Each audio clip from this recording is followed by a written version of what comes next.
In the 1960s, the Galapagos island of Española was a corpse. A flat slab of lava and thorn baking in the equatorial sun, chewed down to bare dirt by a plague of feral goats, its forests gone and its giants vanished. When scientists finally landed and counted, they found just 14 giant tortoises left in the entire place. 14, scattered so far across the dead island that the males and the females could no longer even find one another to breed. The last survivors of a species going extinct in slow motion, one lonely animal at a time. So Ecuador did something that sounds completely insane. It gathered up those last 14 tortoises, bred them in captivity for the better part of 50 years, and then unloaded nearly 2,000 of their descendants back onto the same dead rock. No forest was planted. No soil was trucked in. They put tortoises on the ground and walked away. And what grew back out of that scrub is one of the strangest resurrection stories on the entire planet. Because the thing that rebuilt the island was not a machine or a chemical or a planting crew. It was the tortoises themselves. To understand how a slow, dim, ancient reptile can raise an entire ecosystem from the dead, you first have to understand how completely that ecosystem had been killed. 2 centuries earlier, Española had been crawling with life. The giant tortoise that lived here, with its strange saddle-shaped shell and its long, stretched neck, had been so abundant that the island groaned under them. Estimates run somewhere between 200,000 and 300,000 animals on this one small island alone. And then the ships came. Whalers, sealers, and pirates discovered that a giant tortoise was the perfect ship's provision, a living larder that could be flipped on its back in the hold and survive for a year without food or water. Fresh meat on demand in the middle of the ocean, they carried them off by the tens of thousands, and the ship's logs recorded it without a flicker of concern. Tortoises stacked in holds like barrels of rum. The population went into free fall, from hundreds of thousands toward a few dozen. And then almost as an afterthought, sailors dropped goats on the island to breed as a future food supply. And the goats did what goats always do. They ate everything. They stripped Española down to the rock, multiplying into the thousands, competing with the few starving tortoises that were left for every blade of green. And here, the collapse fed on itself. Fewer tortoises meant nothing, trampling the woody brush, so the brush thickened. More goats meant the grass, and the cactus seedlings got eaten before they could ever establish. The tortoises that remained could not find food, could not find each other, and could not breed, so their numbers fell further, which removed even more of the animal that had kept the island open, which let the scrub close in tighter still. 200,000 tortoises became 14, and here is the part that turns a local tragedy into a planetary one. There's a bird called the waved albatross, the only albatross on Earth that lives in the tropics. A magnificent seabird that pairs for life and crosses thousands of miles of open ocean to feed, and the entire global population of that species nests on this single island and nowhere else of any consequence. Not most of them, effectively, all of them. Every waved albatross alive today traces back to a chick that hatched on Española. Lose Española, and you do not lose a colony. You lose the species. So the whole rescue came down to 14 scattered tortoises and 1 improbable bachelor. 12 females and 2 males were all that clung to the island, and 2 males was not enough genetic insurance to rebuild a species, so the conservationists launched a worldwide hunt for any Española tortoise sitting in captivity anywhere on the planet. They found one. An old male had been living in the San Diego Zoo since the 1930s. His exact origin a mystery, until DNA testing revealed he was a full-blooded Española tortoise taken off the island decades before. In 1977, they shipped him home, and they named him Diego, after the zoo he came from. The method itself was patient and unglamorous. The breeders were pinned together on the neighboring island of Santa Cruz. The eggs were collected and incubated by hand,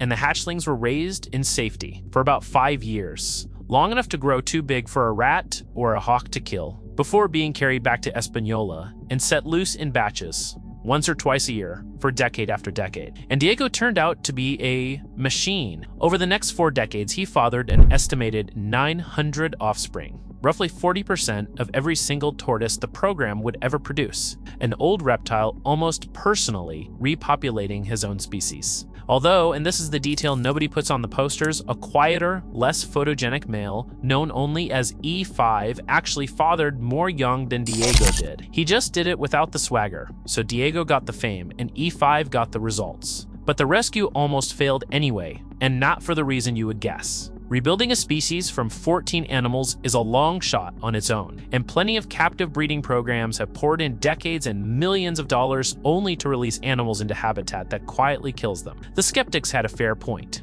A reptile that takes 20 years to reach breeding age on an island scraped down to thorn with a gene pool squeezed through the eye of a needle was not an obvious bet. But the people running the operation got the single most important part wrong at first. And the way they got it wrong is the whole lesson, because the obvious first move was to kill the goats. Remove the thing that is eating the island, and the island heals. It is the intuitive fix. And by 1978, every last goat was gone. And then everyone stood back and waited for Española to recover. It didn't. It grew back wrong, because with the goats gone and the tortoises still almost entirely absent, nothing was left to shape the vegetation at all, and woody scrub simply exploded across the island. Dense thickets of thorny brush and muyuyo swallowed the open ground, and that thicket was quietly strangling the albatross. Removing the goats had stopped the bleeding. It had not put back the surgeon. To see why, you have to see what a giant tortoise actually is, because it is not just a grazer chewing grass. It is an ecosystem engineer in exactly the same league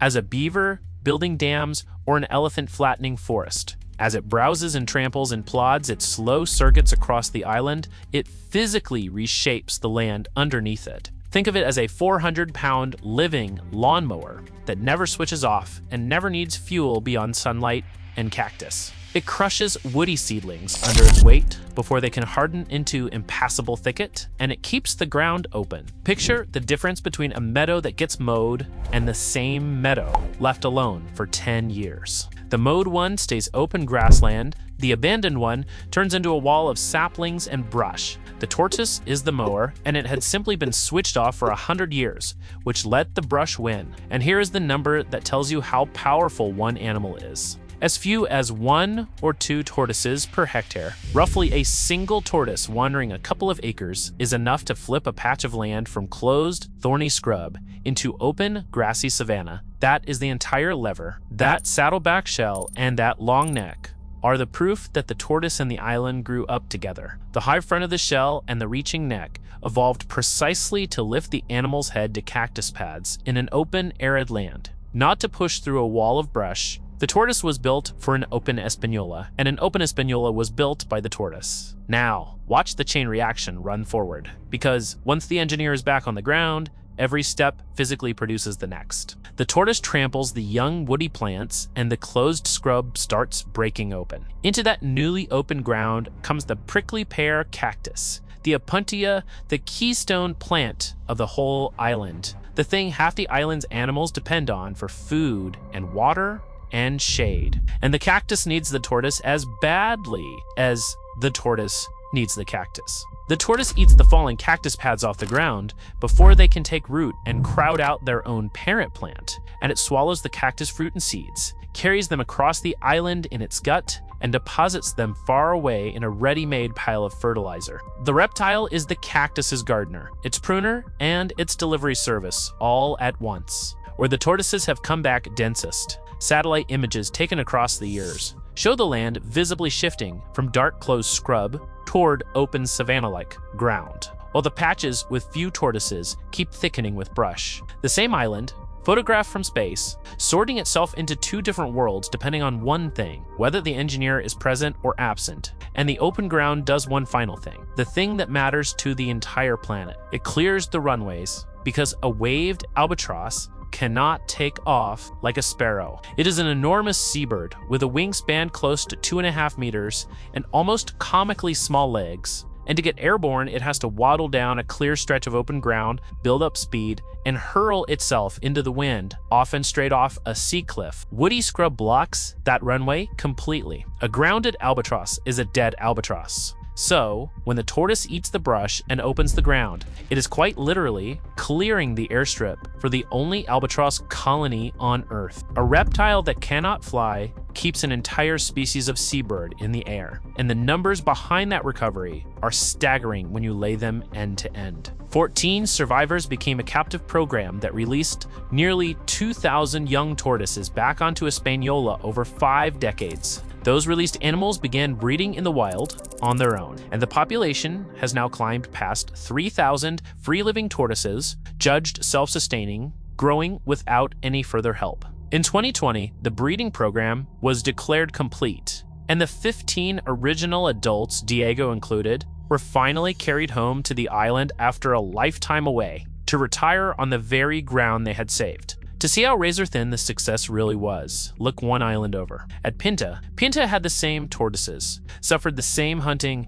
got the same goats, and lost its vegetation the same way. But on Pinta, by the time anyone moved to act, the math had already run out. Exactly one Pinta tortoise was left alive. They called him Lonesome George, and for 40 years he became the most famous tortoise in the world, the face of every extinction campaign on the planet, while conservationists ran a global search and offered rewards for any female of his kind. None was ever found. In June of 2012, George died of old age alone, and a lineage that had endured for millions of years ended in a single quiet afternoon. The difference between Española and Pinta was not the threat, because the threat was identical. The difference was a single number, 14 against 1. 14 animals were just barely enough to rebuild a species and an entire island. One was not enough to do anything but say goodbye. And it is worth holding onto the scale here, because even 3,000 thriving tortoises is a faint shadow of the 200,000 to 300,000 that once carpeted Española. The win is real, but it is the first chapter of a recovery measured in centuries, not the end of one. But do not mistake Española for a finished, happy ending, because it is nowhere near finished. After 55 years of work, in 2020, 78% of the island was still choked with woody vegetation. The tortoises are winning, but they are winning slowly, the way a 400-pound animal that walks a few hundred meters a day wins anything. Scientists estimate it could take another 2 centuries for the tortoise population to fully re-engineer Española back to the open landscape it once was. And the waved albatross does not have 2 centuries. Its runways are clogging up faster than the tortoises can clear them, on top of the thousands of birds drowned every year on fishing lines out at sea. So right now, today, conservationists are out on that island with hand tools, manually cutting back the thorn scrub around the albatross runways, planting cactus, and setting out water to lure the tortoises into the nesting zones, doing by hand the slow work the tortoises have not yet reached. The engineer is back, but for now, it still needs a crew working alongside it. And the playbook is already spreading to islands that lost everything. On Floriana, where the native tortoises vanished more than a century and a half ago, conservationists tracked down distant hybrid descendants carrying Floriana blood, animals that turned up generations later on a far-off volcano where sailors had once dumped their spare tortoises overboard, and they have begun putting the engineer back there too. Rebuilding a species out of the genetic fragments of the dead. Island by island, the same simple move is being repeated. Find the keystone animal, or what is left of it, and return it to the ground. Which is the real lesson buried inside this whole strange story, and it is not the lesson you would expect. The greatest island recovery in the Galápagos did not come from removing what was killing the place. Killing the goats was necessary, and it was not nearly enough, and on its own it actually made the island worse. The recovery came from putting back the one animal that had built the ecosystem in the first place.